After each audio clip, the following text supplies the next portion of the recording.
So It's we good. got a crew of friends here. I don't see anybody new. Claudio's here. Hey, Nelson, Adrian. Hey guys, Newman, Sebastian. We got Alex. I'm James. It's the 6th of February, and we are at Playground talking big ideas. We had a last minute cancellation, so just want to say thanks to Alex for jumping in. In case you're wondering, what am I talking about? Here's what happens at Gimbalabs on Tuesdays at 1800 UTC. We get together. We talk about stuff. Sometimes people pitch new products. Sometimes people share a very early idea and ask for feedback on it. Sometimes people just start a conversation about something they've been thinking about, and often it's some combination of all of the above. We've had some really great presentations over the years where people start by sharing a product they're working on, but then we have a conversation about the big picture implications of what we might be dreaming up. How do you sign up? All you have to do is find this Miro board right here. It's at gimbalabs.com/playground. And you can find, you see, I'm in the top left-hand corner of the board. You can find this chart. You can find an empty row, for example, February 27th. Nobody's presenting yet. You can jump in here, say what you want to present on, who you are, give us a Discord handle or a Twitter handle if you want to. And that's it. You're officially scheduled, and we'll look forward to having you here. So coming up, looks like we've got open mic night next week. I'm not sure what else to call that. And then on March 12th, we've got Newman talking games. But in between, if anybody wants to jump in, just know that these spaces are open. And if they're not used, there's a whole bunch of other stuff we could talk about. So any questions about Playground before we keep going?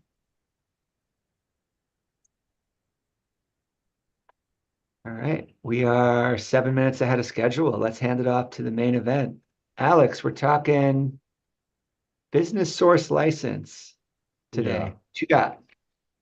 Not much, but oh, actually quite a lot. Because first of all, today we have something that you didn't have on that list of 4 items.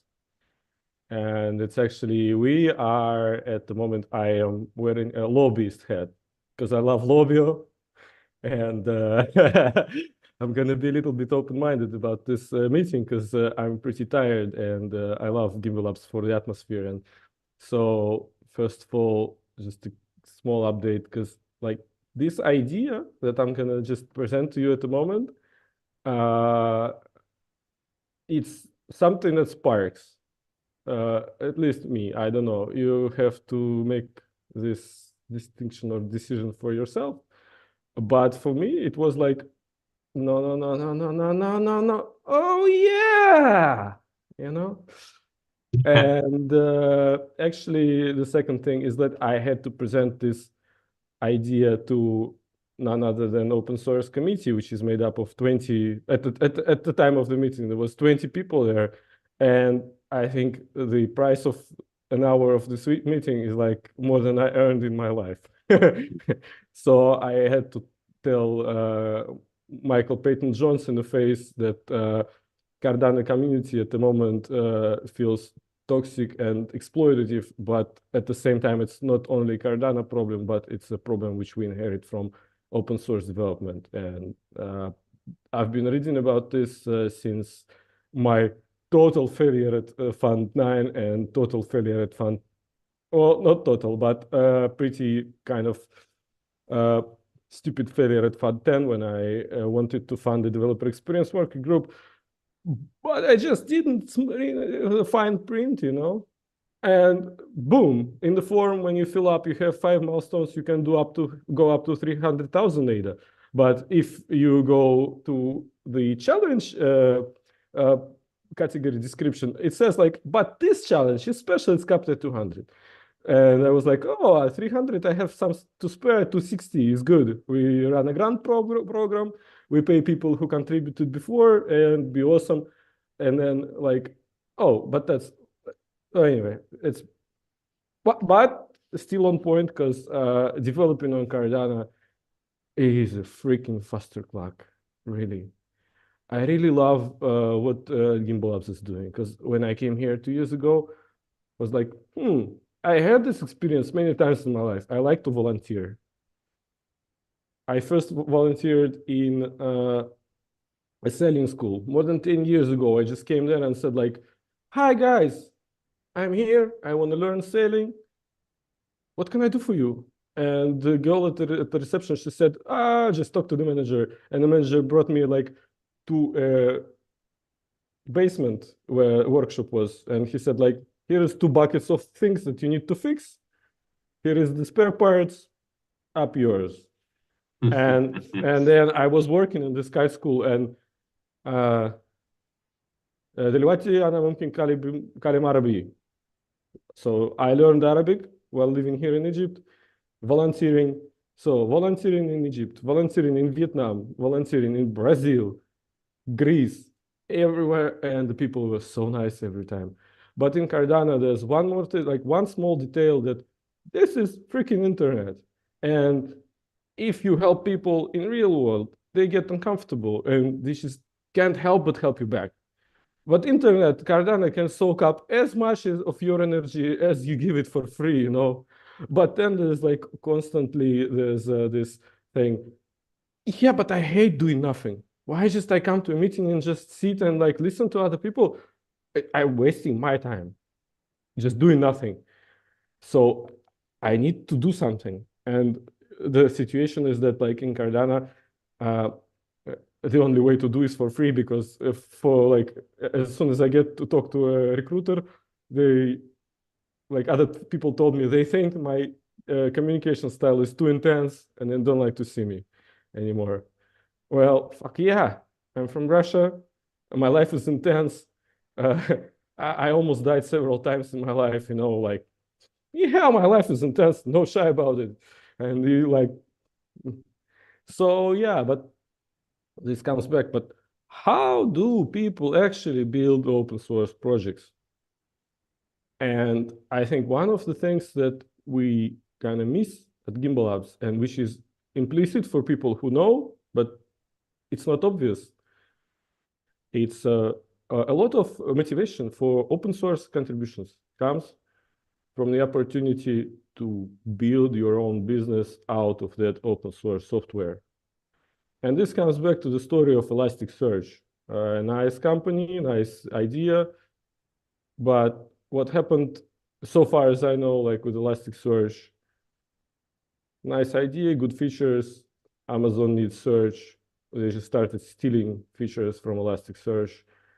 And coming back to the BSL and the theme of today and the punchline I hope to get to later, it's like they made a decision to change the licensing agreement, but this decision backfired. It screwed the open source developers who couldn't use the software for their own business.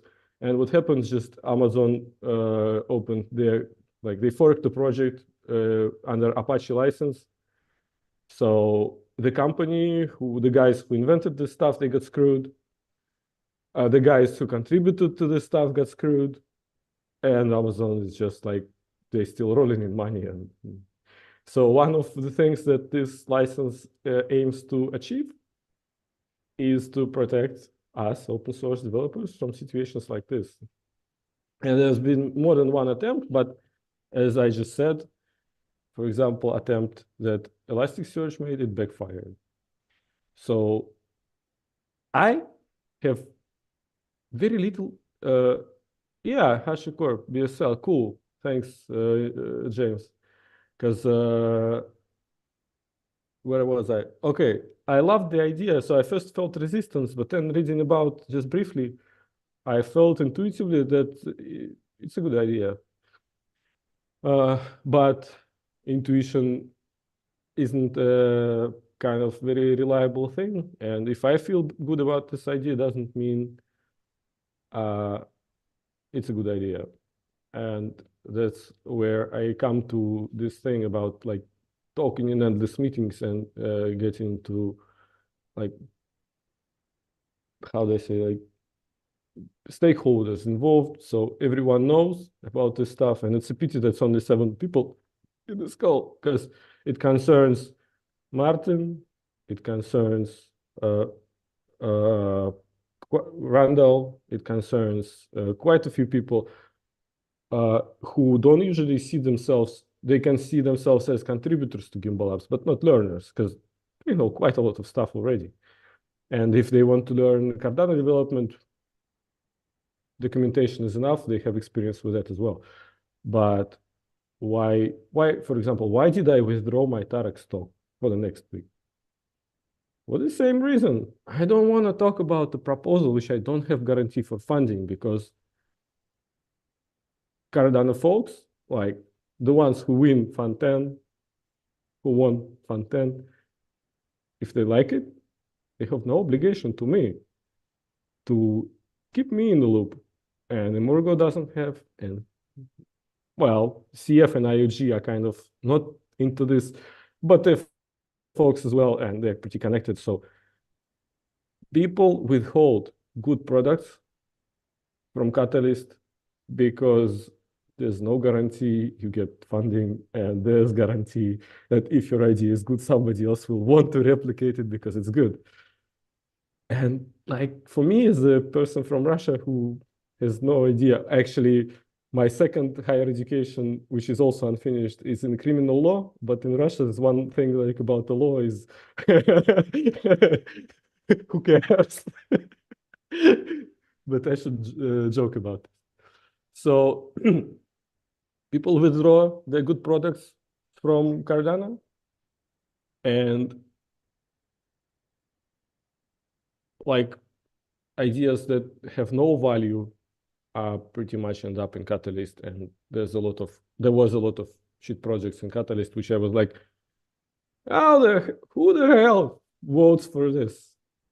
You want to ask something? You mentioned that it's kind of a lower turnout today, which if we had a typical big kind of wild group of Gimbalabs Playground goers, we could go in any number of directions. I'm looking at who's here. We have 7 people on the call who are proven builders, right? Who have a track record of getting stuff done. Is there a way we could make this like an active work session where we try to come up with a proposal to the Gimbalabs community about how we structure our work? But I have it. I'm just was coming to it. Hey, okay. That I propose. Yeah. It's just like 90 minutes talk. Come on, like I have to entertain you first. So where was I? Okay. So open source is screwed. It screws up Cardano. We don't have alignment. Alignment is like when the interests of the developers are aligned with the interests of ecosystem, and there's no like tag. We have this what's it called? A tail, a swan, fish, and a crayfish, and they all tag in different directions. And we have million implementations of the same idea in different languages, and pretty much a lot of stuff is closed source, and everyone wants money for audit because they have closed source. And there's like spends the treasury, which is not mine, but we have to think about it because we are that's the whole idea, I think, of community governing the coin. So we have to motivate people to allow people to be motivated to contribute. But how do we do this? There's one idea that this BSL license is a switch license. It's a hybrid license. So one time it's not open source, and another time it's open source. What happens is you define the open source license, which is your promise. I'm gonna release this software under this license. And then before that, there's this is not what I know. You have to read into this license to be able to use it efficiently. But the core idea is like one license now and open source later. Because at the beginning, it's important to protect the know-how, the business idea from being stolen. And some might say, but you release the token. Using the token, like you can circumvent this. Yeah, but 80% of tokens are minted and burned. And there's a few use cases where you just have this limited supply token, like ADA coin, yeah? But majority, or like at least we don't know still, but supposedly a big number of, so nothing stops others from replicating your coin. If you mint it and burn it, it doesn't protect you from this. So one way we could do this is to let the developers, and the sentiment at Intersect is like, of course, we must let developers develop under this license. And in no way a project will be like rejected funding if it is to use this license.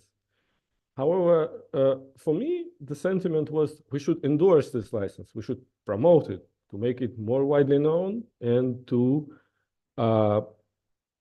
because I bet of the 7 people, 8 people now in the call, how many of you knew about this license before the talk started? Can you like, okay, so James, you didn't know as well. So like the 4 people who are on the video didn't know. It's not widely known, and it's pretty controversial because some people say it actually does the opposite from what it's supposed to do.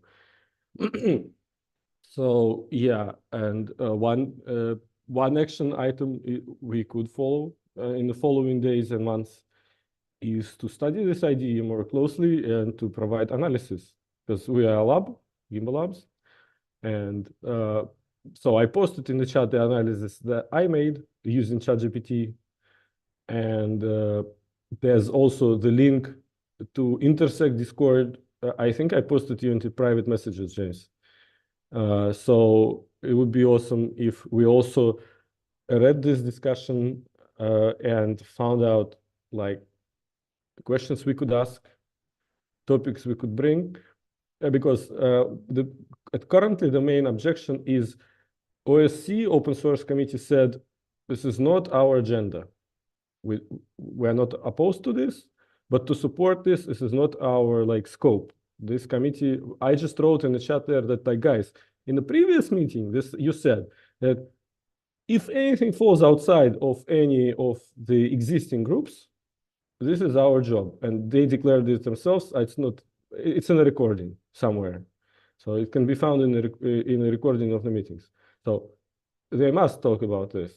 And we as community have oversight. And I just told them, guys, if you say this is not the scope, because you just before said everything that is not tagged, no category, no, it's our agenda. So, all right, this is taken care of. Maybe the discussion will continue in the chat in Intersect. But the question is, who's going to take the action? Because for me, for example, I posted, again, a link to the issue that I created in Developer Experience Working Group. And in this issue, the first part is garbage. I was just writing for myself to be able to kind of prepare the speech that I gave at OSC committee. But the second item there is I found 3 important documents which govern how we do development on Cardano. And so the action items for Gimbalabs would be to find more documents like this, which developers read and they get informed about the licenses that we use in Cardano. And one action item, like I found 3.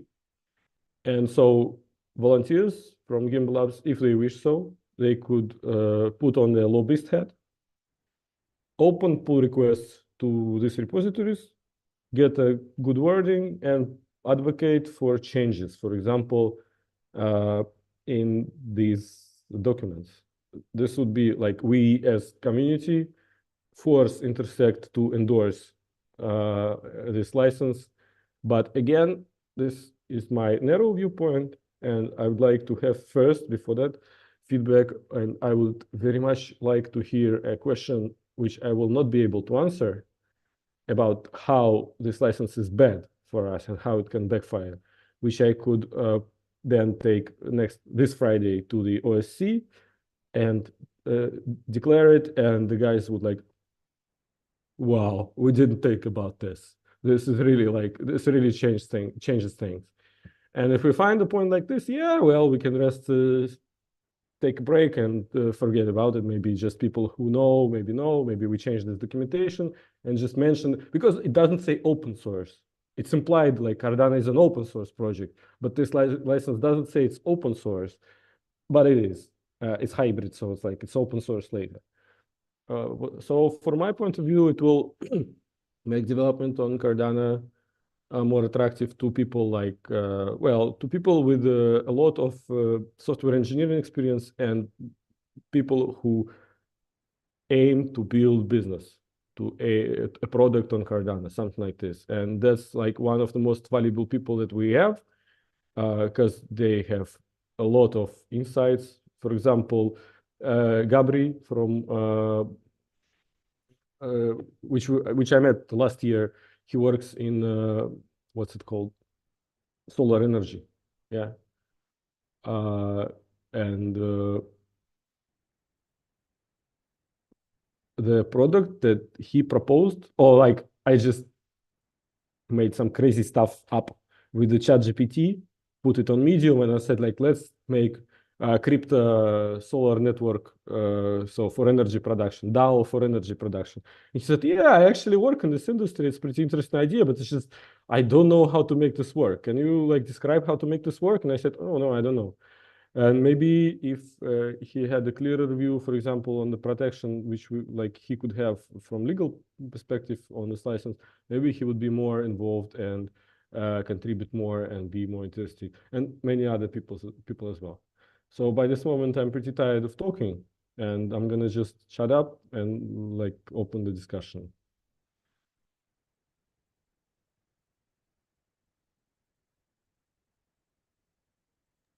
I'm catching up on the intersect conversation right now. Thank you so much. And that's in that Discord chat. And they also, is there something about the open source committee like in like on their website, or like do they have rules or governance type of documents out there, like what, who's on the open source committee, when do they meet? Oh, when do they meet? It's available at Intersect Discord. They have an event, and you can look at this event. It's Friday evening. For you, it will be Friday morning. Friday morning, maybe. Yeah. Yeah, Okay. and Steve was there, so he knows. It's for me. It's Friday 6 p.m. something like this. Yeah, Friday 6 p.m. So this is like 4 p.m. UTC. They have this meeting weekly. Oh yeah, yeah. Okay, open source committee. Yeah. I'm looking at the Discord. You have a Google Meet. Okay. Yeah. I mean, is it all? Yeah, I think I understand, and from my perspective, just getting a handle on how, basically answering that very simple questions. How do people actually build open source projects? And then, the how, but then also the why, and like what motivates them. And then all of the pitfalls that we've learned in the last 20, 30 years of open source development. And it is because, like you highlight, because Cardano is an open source project, and that it is one of the, at least, maybe if it's not written down, but it's at least sort of alluded to, that it is like, that is our mindset of open source, and that there is that type of governance, with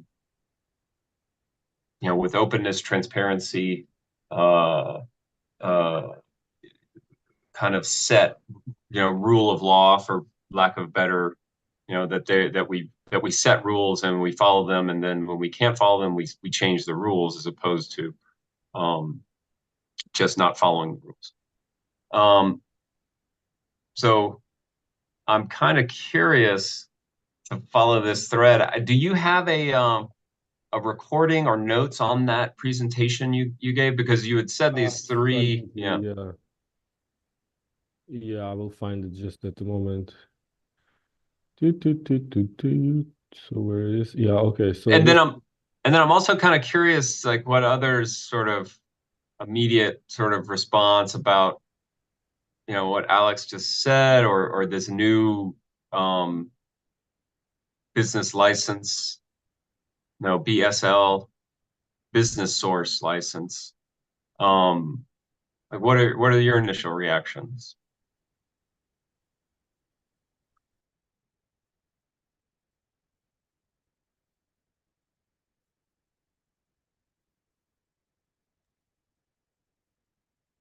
Yeah. I agree with the problem statement of needing to A, protect intellectual capital, and B, to give people kind of new ways of participating and ensuring that people have the opportunity to make a living from these kinds of contributions. I have not really thought of it from the perspective of like which license is going to help most with this. So I'm kind of forming opinions about that right now. I I'm skeptical that the problem is, oh, if only we got the license right, these problems would be solved, right? So I want to like learn as much as we can about the business source license, but I I would never assume that it would be, the right tool for all cases. So I'm very interested in taking like, hey, what are examples of cases where it would make a lot of sense? thanks to Roberta for the link.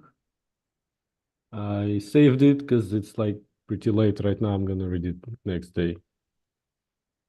Yeah, it's all around the same thing. I think a lot of people are realizing that the free writing aspect of not necessarily individuals, but companies that are making for-profit products on top of uh, open source licenses, but then really not contributing back to the code base is a problem. And these are just people are coming up with different schemas, legal protection schemas to avoid that. And this is just like the newest one. But what is it? BSL is also like I think they're similar. And I'm not sure, I'm speculating, but I think it's just about the time frame that they give and how you can, in the amount of and the type of use that you can get to the open source code. But I'm not sure. I read the functional source license and I thought that was an interesting idea. Like it kind of gives you some window of time on which you can pretty much close source it and with the sort of commitment that you'll open source it later or something. So yeah, but I agree with James that especially for low impact, like we are a very small ecosystem and behavior is rarely going to be changed by these kinds of things because in order for this to be impactful, you would need to probably sue someone to exercise that license. And that just involves a cost of transaction that is not a lot of people inside of Cardano can afford, basically. But it is important anyways. I think it's more of a signal of what you value and how you want to behave or what sort of it's like a little bit of a statement when you license something in these kinds of contexts, I feel. Yeah, and James posted these comments from Adam Dean, who's been actually really helpful. Like I posted uh, the just a message about this license, and we started discussing with Adam Dean what's going on. And then I was like, oh wow, that's really like first I was surprised that I can read back the text that I posted and don't feel stupid. But then also talking about this, and for example, if you're an Intersect member, in theory, you must pay a membership fee. And Intersect is not an organization which is funded itself. And for example, for me, it would be more interesting to develop software with obligation to like with a license that, like, for example, in my license, I include that part of funding from the software that I created goes to support an Intersect rather than just pay a membership fee So it would be preferable for me. I don't have preference because I didn't read about this functional license yet. And but for me, as you said, like it's important to have this symbolism towards like we understand the problem at least, like we state by stating our maybe not perfect path to solution, at least we can express that we understand the problem. So I'm Absolutely. gonna read this message. Okay, somebody wanted to say something, yeah.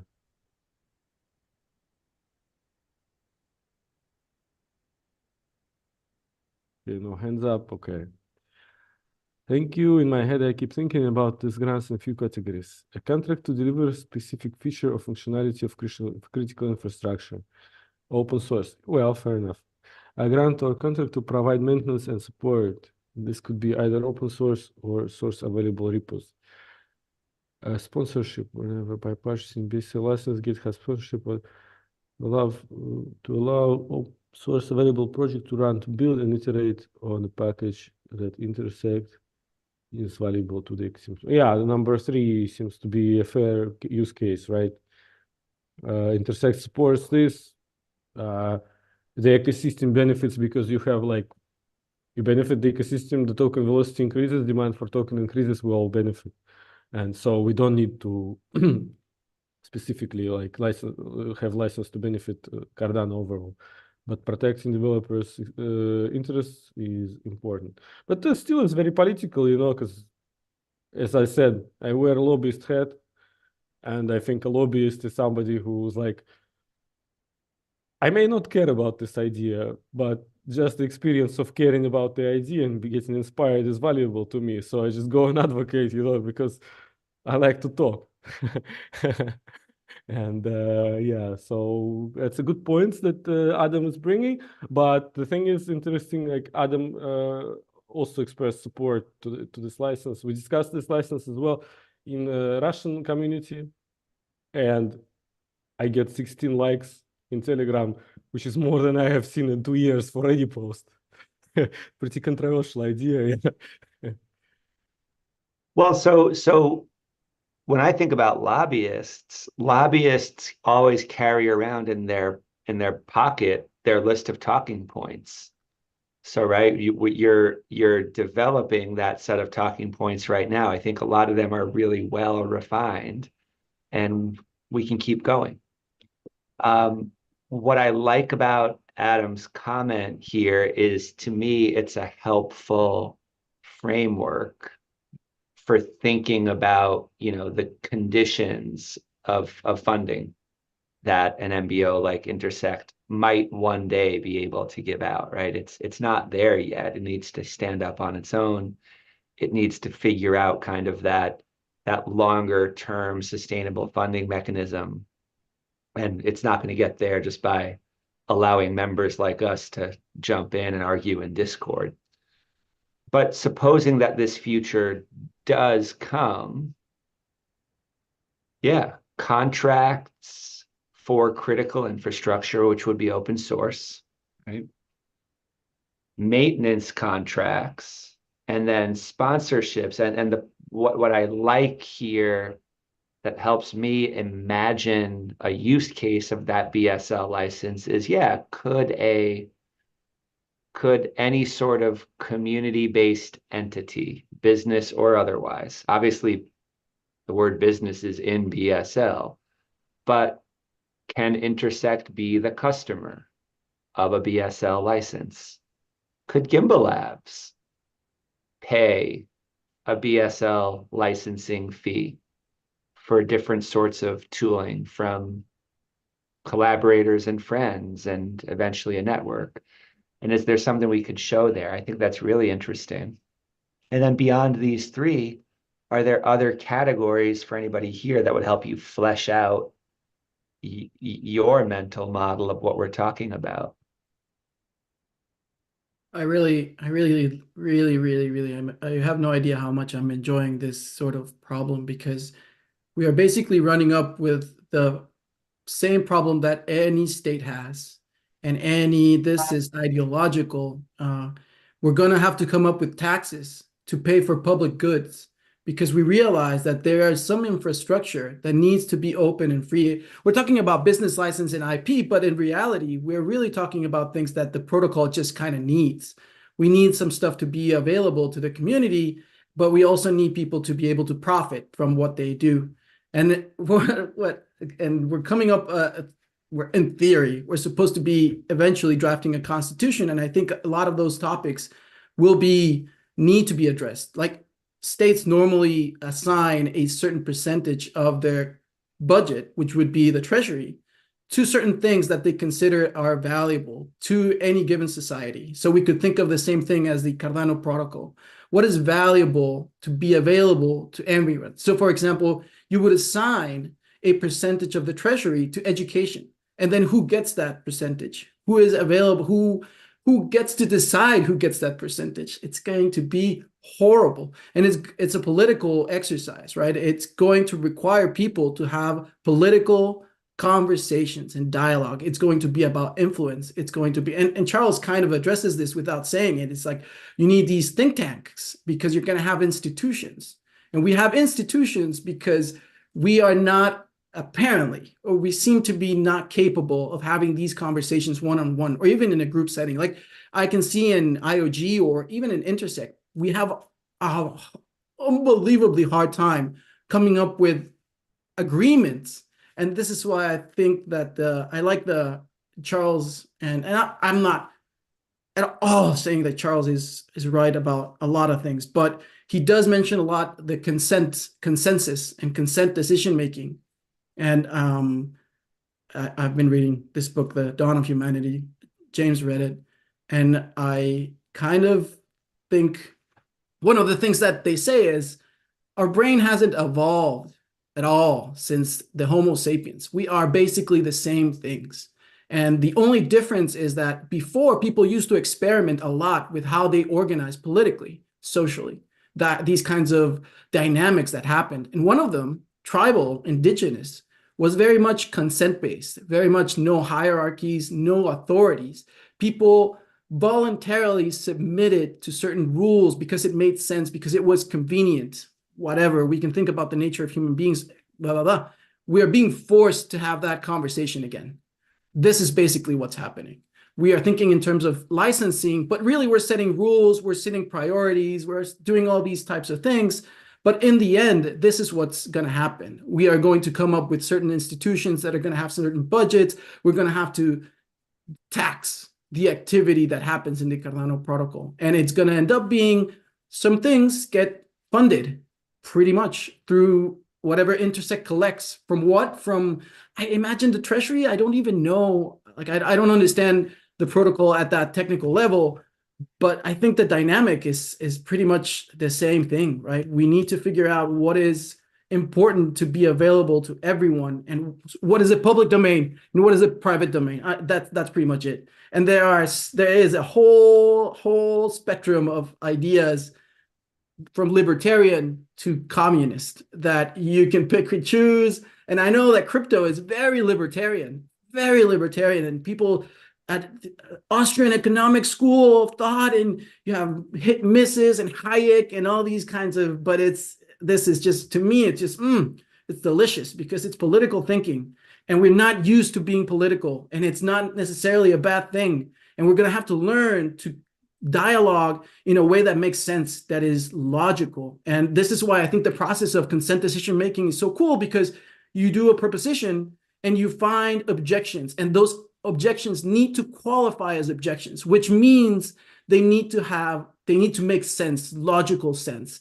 So it's not just a free form, I don't like your idea because of this, because of this. You need to logically debate whether something makes sense or not. So right now in this discussion, if it takes in a bigger scope, like in Intersect, maybe if it was better structured, we would have already come into an agreement and saying, well, this is safe for now to try. This is something else that I really like. This evolutionary way of making decisions. I really like that you need to revise them. But this is a really roundabout way of saying we are coming up with political processes of dialogue, basically, to setting the foundations of how the protocol has to run now that mommy and daddy are retiring and giving us the keys to the kingdom. And we need to figure out this amongst ourselves in theory, right? Because if we're really implementing SIP 1694, it's more like a feudalism where there's obviously landlords and people that have vast expanses of land, and there's the little people that have little, serve and whatever. Because I really don't think that Rick, I think on Twitter said lately, like, oh, deal with it. If you want to have more voting power, just buy more ADA. First of all, F you. Second of all, that kind of diminishes the role of SPOs. If SPOs don't run and they don't necessarily have the most amount of ADA, your little ADA holdings that you have are worthless.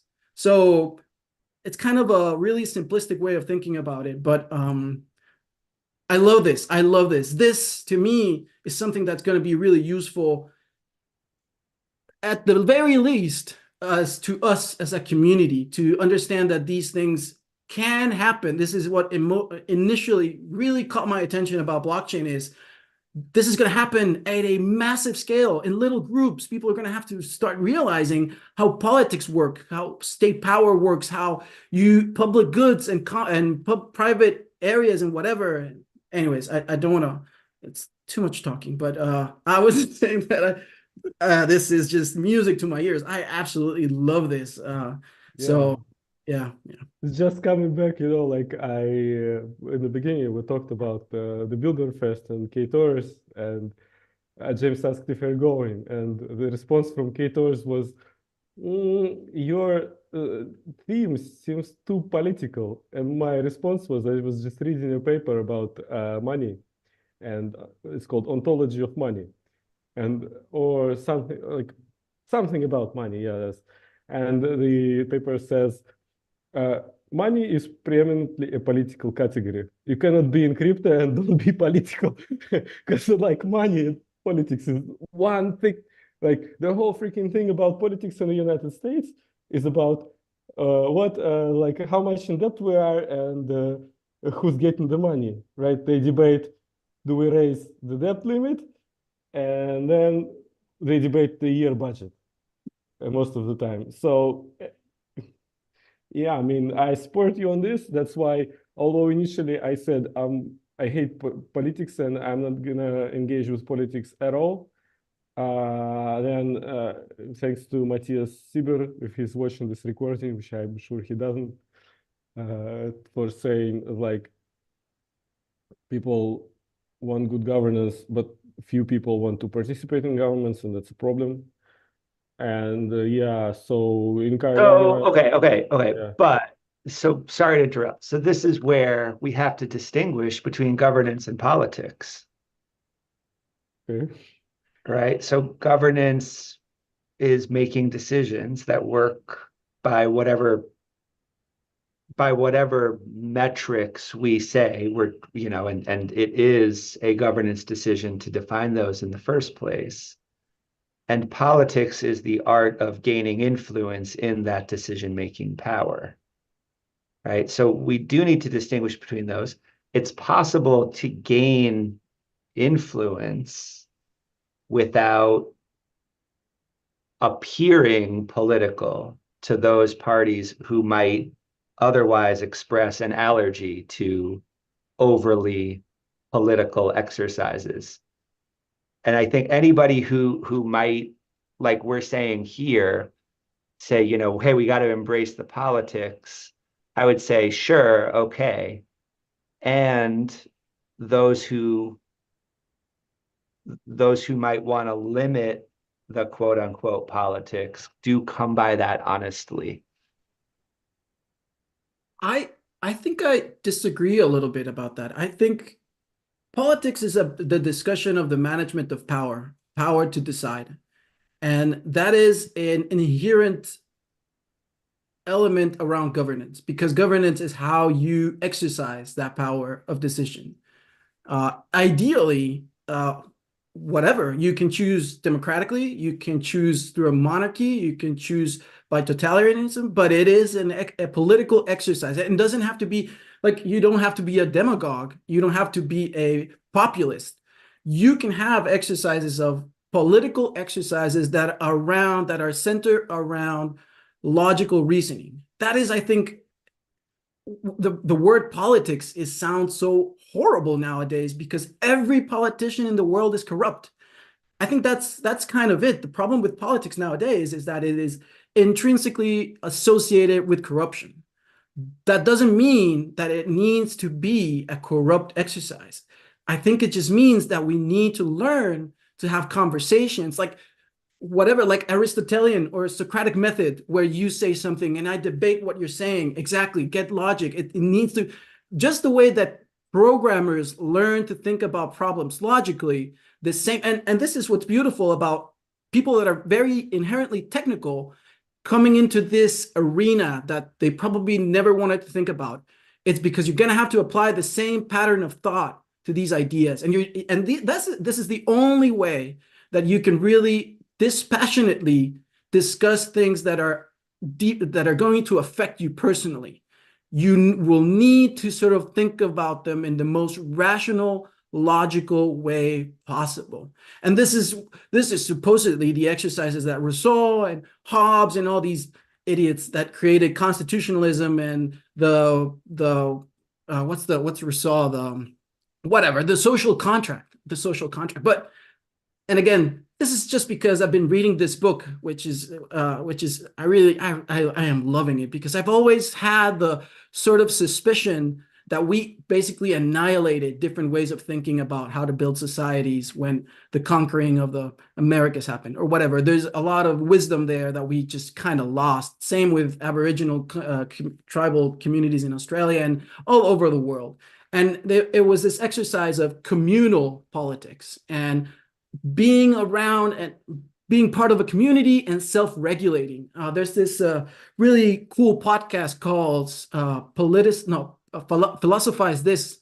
And he talks about anarchists and how they think about things. And it's basically, if you want to be horizontal, you need to rely on your community to sort of self-regulate because your interest is directly related. The more you sort of spread authority from who gets affected by that authority, the more corruption you can add there because you're not going to be affected by the rules that you're imposing on people. But if it's your neighbor that you're affecting, ooh, that guy's going to beat you up whenever he gets the chance. And so these sort of transitions, it's super, super interesting. Sorry. Yeah. I just want to say that I love this discussion, and there's one thing that is fairly passionate, and this starts to get emotional. And now it's like 9 p.m. and I had a week of hard tripping when I couldn't sleep, so I'm gonna just drop off now. All right, so see you all guys later. Thanks, and I love the conversation. I think the conversation continues. In any case, because just while we were talking, I got a response from Christian, who is the facilitator for the OSC, about how we can move this forward. And just before I leave, I want to say that I see here an opportunity for Gimbalabs. I would donate some of the gimbals that I have to the cause, and for those who wish to make the PRs that I described, they are in the chat. I mean, I can do it myself. It doesn't matter. Like, it's pretty easy. But just, for folks who are learning about GitHub and like about Git and how to do this, because this is a very simple PR. You just need some text, but you need, like, it's also exercise in English. So it's a pretty good thing as a practice, and I found 3 items, and let's continue this conversation at the future. At some future. All right. Thanks, everyone. Yeah. Well timed. Thanks for getting it going. Yeah, thanks, Alex. Bye. See you. All right. I think we'll leave the live stream there. You guys want to add anything before we go off air? Just that, yeah, Dawn of Everything went through a circle of mine a few some time ago, and I want to loop back to it, looking at it through this lens. And I really am grateful for just this summer of governance and our little governance season that we've done here, like putting like, getting, hands dirty or getting some practical experience with those things. Because I'm definitely in one of those camps. I'm just like, I love the operational. And when it came down to governance, I was like, oh, mommy and daddy will take care of this. But in a real way, or in a very, very real way, like Cardano is going away and we're moving into Voltaire, but then in a sort of big, big way as we sort of mature and, like there are political leaders that are younger than us or more immature or less, like we're worldly, we're in the leadership class now, as we like to call where I'm from, grown ass adults, not just because you're 18, but we're fully matured adults.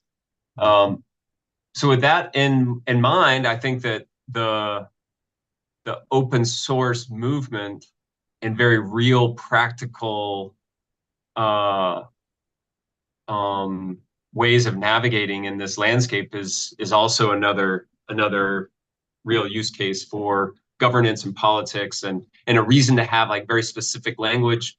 And I also finally really appreciate the idea that I came to know through S3 of having sort of a structured process that that is rule bound and somewhat explicit or transparent. It's just like, oh no, we come up with proposals and then we find tensions, we come up with proposals, we do objection finding, we do all those processes that allow us to sort of humble our wetware, our software and hardware, like those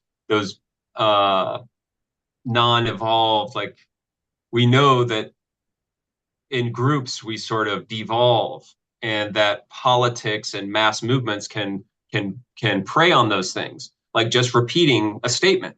If you repeat a statement enough times, people will believe it. They'll believe it without going through their front context. They'll because it's a habituation, and it's kind of like a little brainwashing trick. And brainwashing is a little bit of a loaded term, but it's just if we want to overcome this hump that I see in let's say political discourse or mass media or working in groups, then we're going to have to figure out this issue of governance and politics. So wow, a great discussion.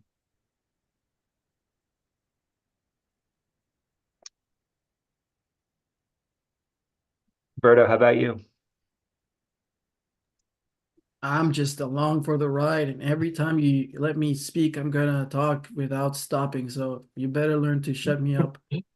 This is my dream come true. This is kind of one of my favorite parts about university was learning about political thought, and you only see the part of Western society. You learn about these Western thinkers and European thinkers, and now kind of realizing that there's this whole thing and that we have this mechanism to replicate little micro-sized communities and politics and governance processes. It's just fascinating to kind of observe how we are running into these concepts that are, you can call them whatever you want, but there's different words, right? You can call them taxes, you can call them grants, you can call them whatever, but we run into the same things of, oh, okay, so we have this kind of society coming up. We need to tax, we need some sort of funding because we realize that education can't be privatized completely, that we don't have healthcare, for example. Independently that this is a messy process and it's going to be painful to probably watch and participate in. This, if anything, will teach us as participants of the Cardano community how to participate in politics, maybe in a more coherent way, in a constructive way, and realize that the problem might not be politics, it's just corruption, and how systems are designed to sort of impose for the benefit of a few, because people have just figured out how to game the game. There's a rule, there's a saying, I don't know if this is a common saying, but in Guatemala, they say once you make a rule, you find how to cheat that rule. It's just a matter of making that rule. Someone's going to find how to cheat that rule. And so it's kind of this systems design question of how do you create rules that are maybe just the incentive is not to cheat them, but to voluntarily submit to them. That is a fascinating question to me. If you don't have leaders, or at least you don't have authoritarian figures that you need to obey, how do you organize a society? That's a hard one. That's a really hard one. And if we solve that one, damn, that is a legacy for the ages. Really, truly, I think. I'm not getting my hopes up, but it's a good thought exercise at the minimum. So yeah.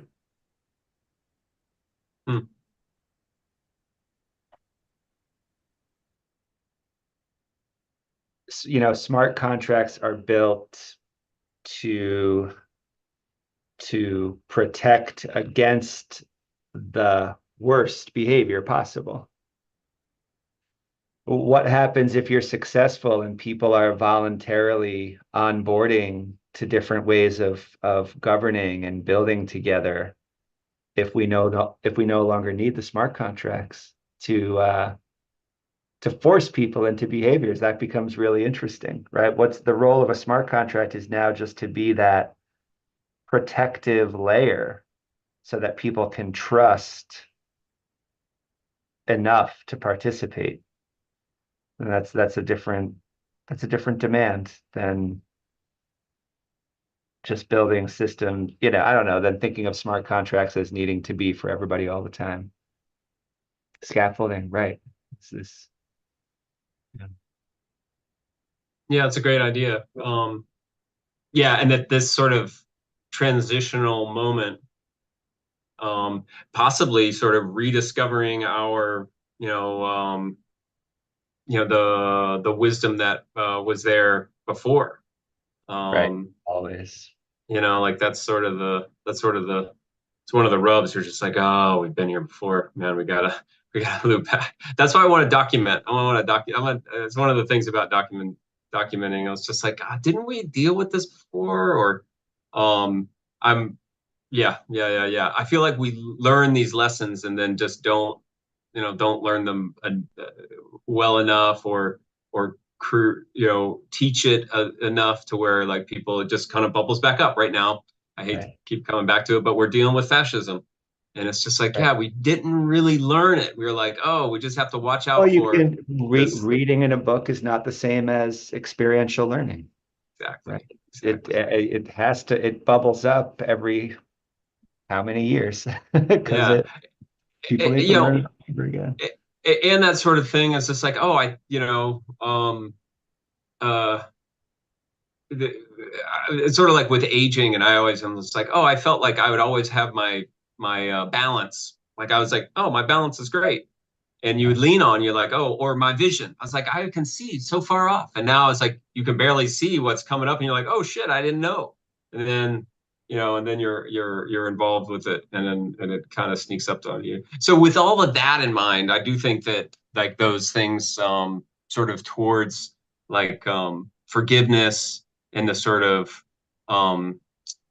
like that equanimity, like it's just like, oh, it's like if you're dealing with like the adamant or the there is this idea of like, oh, it's okay, let's start from now and work where we're going, as opposed to getting like very upset and no longer getting flipped, getting out of the rational and like screaming that somebody, like becoming irrational because everybody is becoming irrational. It's like there's these weird little pockets of how all this goes. You're irrational. Yeah, exactly. Exactly. And then just understanding some of the psychology, like we've been really dealing with the little phrases, takes one to know one, which is really what projection is. It's just like, if you're accusing somebody, I've had a strange winter season, but if you're accusing somebody of infidelity or adultery, maybe you're doing some infidelity and adultery, so they're just little things to watch out for. And the thing is that we've learned these lessons a ton before. And they somehow don't get passed on. Is this a problem with like a cohesive culture? Like who is to blame? But I say, regardless, let's take away the guns, meaning let's take away that mentality of authority and might makes right. It's just like, oh, I can just shout longer than you. I can repeat the lie longer than you. So when everybody plays that game, then it just becomes kind of trivial and stupid. It's sort of, like who's got the most data, and then they can blanket Catalyst and get all the funding. They've spent up all the tax money, and then does that make it right? Well, right. Not according to some rules. I've been on this thing about like governance and operations. Like that there's a time for governance, and governance in that big thing of like we're designing a system. And that gets you into like how you design it. I was just watching a show about Romans in the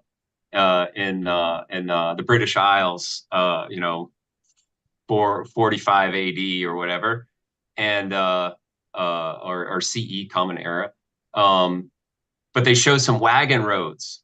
They show some wagons rolling over some like indigenous trails, or like these old trails, and there wasn't a rule that said, oh, we're going to make all of the roads this wide. They just built carts, and then they used them, so how those governance protocols, how those ways of interacting, they don't get decreed, they may get codified. So that's sort of the governance, but then there's the operation, where, you're actually doing the things, following the objectives, doing the things that you said. And I always have found myself better in those situations. I like it when, it's set and I can follow the rules. I get the employee handbook and I do it. And, like that's just been me. We'll see what the next season brings to us, but,